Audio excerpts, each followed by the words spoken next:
For over a century, Japanese textbooks have taught that the samurai descended from an unbroken line of native warriors, symbols of a purely indigenous tradition. But recent genome data from elite Kofun-era tombs point toward significant continental East Asian ancestry, especially from the Korean Peninsula, fueling a scholarly debate.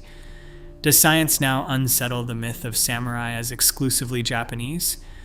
This evidence challenges long-held beliefs, yet leading experts warn that ancestry is not destiny, genetic origins, migration, and cultural identity rarely align so neatly. To understand who the samurai really were, we must first unravel Japan's hidden population layers.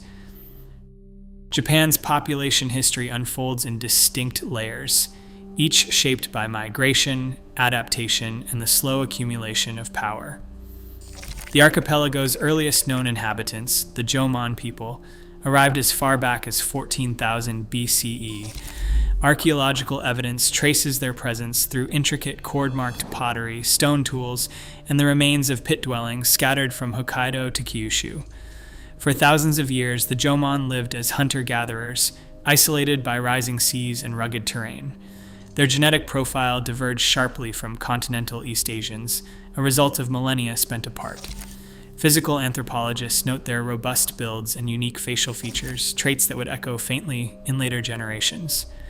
Around 900 BCE, a new population wave reached Japan's shores. These were the Yayoi migrants, crossing from the Korean Peninsula and possibly the Yangtze Basin. Unlike the Jomon, the Yayoi brought rice agriculture, iron tools, and weaving technology. Archaeologists identify their settlements by the sudden appearance of paddy fields, bronze bells, and evidence of organized village life. The Yayoi did not simply replace the Jomon. Instead, genetic and archaeological data point to centuries of mixing, coexistence, intermarriage, and gradual blending. Today, the average mainland Japanese genome contains about 10% Jomon ancestry, with the rest tracing to Yayoi roots. In regions like Kyushu, where samurai clans later flourished, the Jomon contribution can be even higher. By the 3rd century CE, yet another transformation swept the archipelago. The Kofun period, named for its monumental keyhole-shaped burial mounds, signaled the rise of a powerful elite. These tombs, some stretching over 500 meters, dominate the plains of western and central Japan. Grave goods, such as iron swords, armor, and horse trappings, point to new forms of warfare and social hierarchy. Recent genome-wide studies reveal that Kofun-era elites carried a strong continental East Asian genetic signature, distinct from both Jomon and Yayoi. The timing matches intensified contact with Korean kingdoms like Baekje and Silla, as diplomatic missions, trade, and military alliances became routine across the Sea of Japan. The tripartite ancestry model, Jomon, Yayoi, and Kofun, now frames the story of Japan's people. Each layer left its mark. The Jomon with their endurance and isolation, the Yayoi with agricultural and technological revolutions, the Kofun with centralized power and continental connections. While the traditional narrative presents an unbroken line of indigenous development, the evidence paints a more complex picture. Migration, mixing, and adaptation shaped the foundation upon which later warrior classes, including the samurai, would rise. As the debate continues, scholars from genetics, archaeology, and history caution against equating ancestry with identity. The story of Japan's origins is not a simple tale of purity or replacement, but a mosaic built over millennia. For generations, the story of the samurai has been woven tightly into Japan's national identity. Textbooks, popular media, and official histories present the samurai as the ultimate expression of native Japanese values, honor, loyalty, and unbroken lineage. This narrative rests on the belief that the samurai descended directly from ancient, indigenous warrior families, their bloodlines stretching back through centuries of isolation on the archipelago. The code of Bushido, often translated as the way of the warrior, is framed as a uniquely Japanese moral system, said to have emerged organically from the country's earliest days. This image did not arise by accident. In the late 19th century, following the Meiji Restoration of 1868, Japan's leaders set out to modernize the country and forge a strong sense of national unity.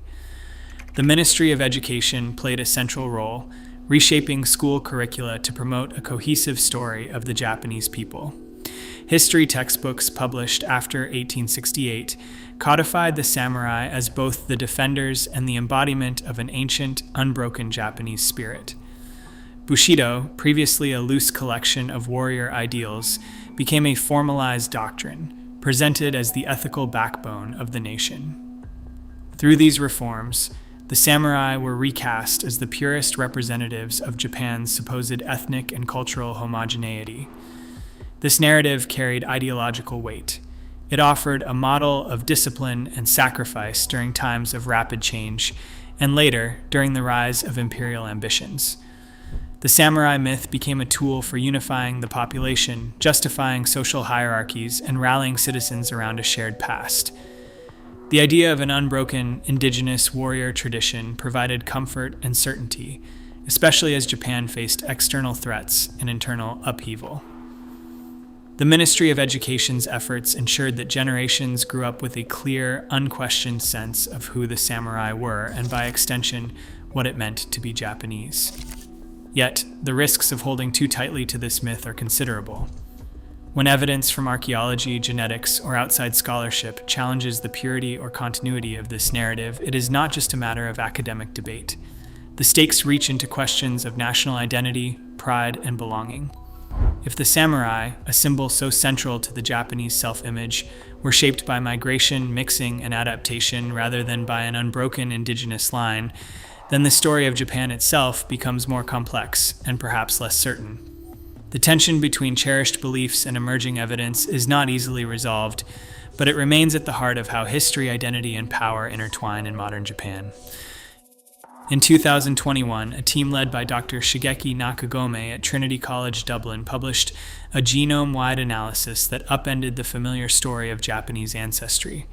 Their work, appearing in Science Advances, sequenced the genomes of 12 ancient individuals from across Japan, spanning the Jomon, Yayoi, and Kofun periods.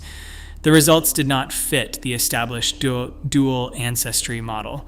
Instead, the data revealed a tripartite structure. Modern Japanese derive from 3 distinct ancestral sources, not 2. The most striking finding centered on the Kofun period, when a new wave of continental East Asian ancestry swept into the archipelago.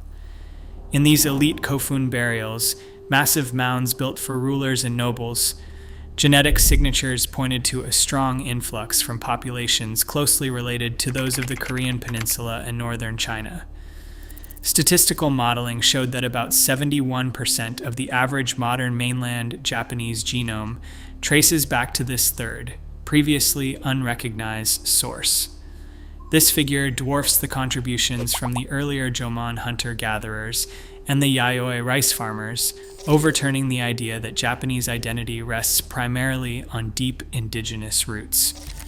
The Kofun genomes clustered between the Yayoi and present-day Japanese, but with a clear pull toward continental East Asians. Y chromosome analysis identified haplogroup O3A2C in one Kofun elite male, a marker common in Han Chinese and Korean populations but absent in the Jomon. Autosomal DNA, which reflects overall ancestry, confirmed that the Kofun individuals carried 20 to 30% more continental East Asian ancestry than the Yayoi, with the rest of their genetic makeup blending earlier Jomon and Yayoi components. These findings were not isolated to a single grave or region. The study sampled elite burials from western and central Japan, and in each case, the continental signal was unmistakable. Dr. Nakagome summarized the implications. We now know that the ancestors derived from each of the foraging, agrarian, and state formation phases made a significant contribution, an entirely new tripartite model. This conclusion challenged the long-standing narrative of a simple, continuous line from the Jomon through the Yayoi to the present. Instead, the evidence pointed to a major demographic transformation during the Kofun period, one that fundamentally reshaped the genetic landscape of Japan. Yet, the study's authors and other scholars caution against equating genetic ancestry with cultural identity. While the DNA trail reveals the scale of continental input among Kofun elites, it does not determine what it meant to be Japanese or samurai. Archaeologists point to centuries of trade, intermarriage, and material exchange across the Sea of Japan, reminding us that the movement of people, objects, and ideas rarely follows simple lines. Historians add that identity is shaped through adaptation and synthesis, not just inheritance. The tripartite model reframes the question, not whether the samurai or the Japanese were pure or foreign, but how migration, power, and memory combine to create new forms of belonging. The controversy is not just scientific. It cuts to the heart of how a nation understands itself and how the past is used to shape the present. Iron swords and horse trappings began appearing in Japan's burial mounds during the 4th and 5th centuries, signaling a profound change in the island's social order. These artifacts, distinct from earlier bronze and stone tools, trace their origins to the Korean Peninsula and northern China. Their arrival coincides with a documented window of migration between 300 and 700 CE, a period when diplomatic records show regular embassies from Baekje to the Yamato court. The Nihon Shoki, one of Japan's oldest chronicles, describes a mid-5th century envoy from Baekje who delivered horses and armor to the Japanese king, an event that left a lasting imprint on the archipelago's military culture. Archaeological surveys of Kofun-era mounds reveal not only imported weapons, but also evidence of mounted warfare, a practice unfamiliar to the earlier Yayoi and Jomon populations. Horse bones found alongside high-status burials, sometimes with ornate bits and saddles, point to a new kind of mobility and power. Isotopic analysis of these remains, though limited, suggests that some horses, and possibly their riders, originated outside the Japanese islands. Lead and strontium signatures in certain artifacts match sources in the Korean Peninsula rather than domestic Japanese ore bodies. This material evidence aligns with genetic findings that place Kofun elites closer to continental East Asians than to their Yayoi or Jomon predecessors.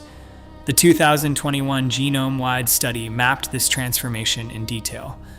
Kofun period individuals from elite tombs in Western and Central Japan carried genetic markers common in Han Chinese and Korean populations, notably Y chromosome haplogroup O3A2C. These markers are absent in Jomon remains and rare among the Yayoi. Autosomal DNA confirms a sharp increase in continental ancestry among the ruling class, beyond what earlier migrations account for. The genetic influx was not spread evenly across the population. Instead, it appears concentrated among those buried with wealth and weapons, suggesting that a relatively small group of migrants established themselves as a new aristocracy. This scenario echoes the elite dominance theory, which proposes that powerful outsiders can impose their language, customs, and genes on a larger local population without replacing it entirely.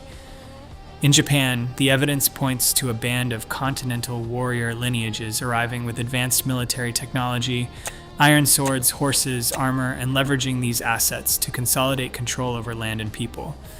The spread of mounted warfare and iron weaponry transformed not only the battlefield, but also the structure of society, laying the groundwork for the hereditary clans that would later be known as samurai. Yet the story is not one of simple replacement. Archaeologists caution that material exchange across the Sea of Japan was continuous and multifaceted, involving trade, marriage, and alliance as much as conquest. Historians stress that cultural identity cannot be read directly from genetic data or grave goods.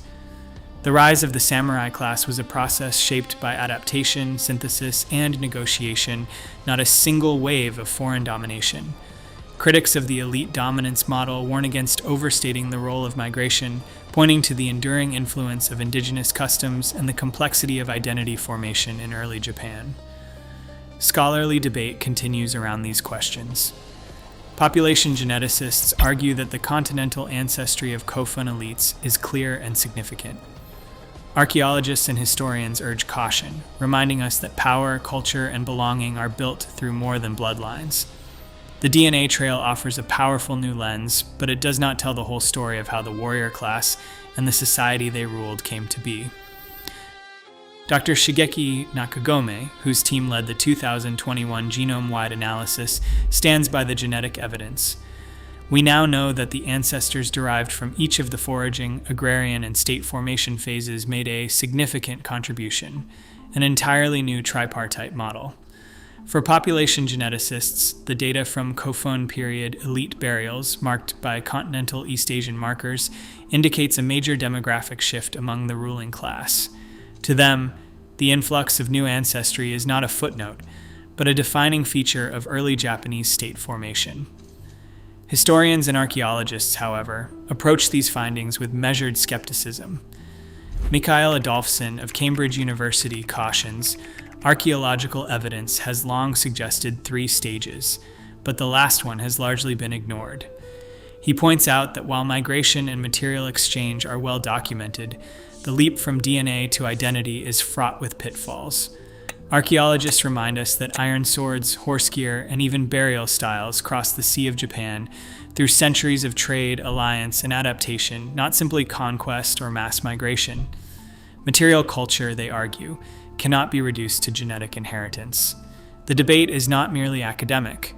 For some, the genetic data threatens cherished narratives of unbroken lineage and cultural purity. For others, it opens the door to a more dynamic understanding of how power, migration, and memory have shaped Japan. As Nakagome and Adolphson's perspectives collide, a core question lingers. Does the DNA of an ancient elite redefine the meaning of being Japanese, or does identity resist such simple calculation? Across Eurasia, the story of ruling warrior classes often begins with migration and the forging of new identities. In Britain, ancient DNA from early medieval cemeteries has revealed that Anglo-Saxon elites were not simply local farmers elevated by merit, but descendants of small groups of continental migrants who imposed their language and customs while blending with the native population. In Bulgaria, genetic studies of early medieval graves point to steppe ancestry among the ruling class, distinct from the local majority. These examples echo the patterns now seen in Japan's Kofun-era elites. Concentrated continental ancestry, the introduction of new technologies, and the rise of hereditary power. As genome sequencing expands, new projects are underway to map the genetic histories of other warrior societies, from Mongol Khans to Scandinavian Jarls. Each case raises similar questions. How did migrant elites establish dominance? What role did cultural adaptation play in their acceptance and survival? And to what extent can genetic signatures explain the formation of enduring identities? The evidence suggests that the interplay between migration, power, and belonging is not unique to Japan. Instead, it is part of a broader Eurasian pattern, where the origins of ruling classes are often written in the language of movement and synthesis. For scholars, this complicates simple stories of national purity and challenges us to rethink how history, ancestry, and identity are intertwined. Japan's samurai legacy now stands at the intersection of genetic evidence and cultural meaning. As genome studies rewrite migration histories, scholars warn that DNA cannot define identity or tradition. The debate persists. How do we weigh ancient ancestry against centuries of lived experience? In a world still shaped by national myths, the true origins of power and belonging remain open questions. What do you think? Share your perspective below.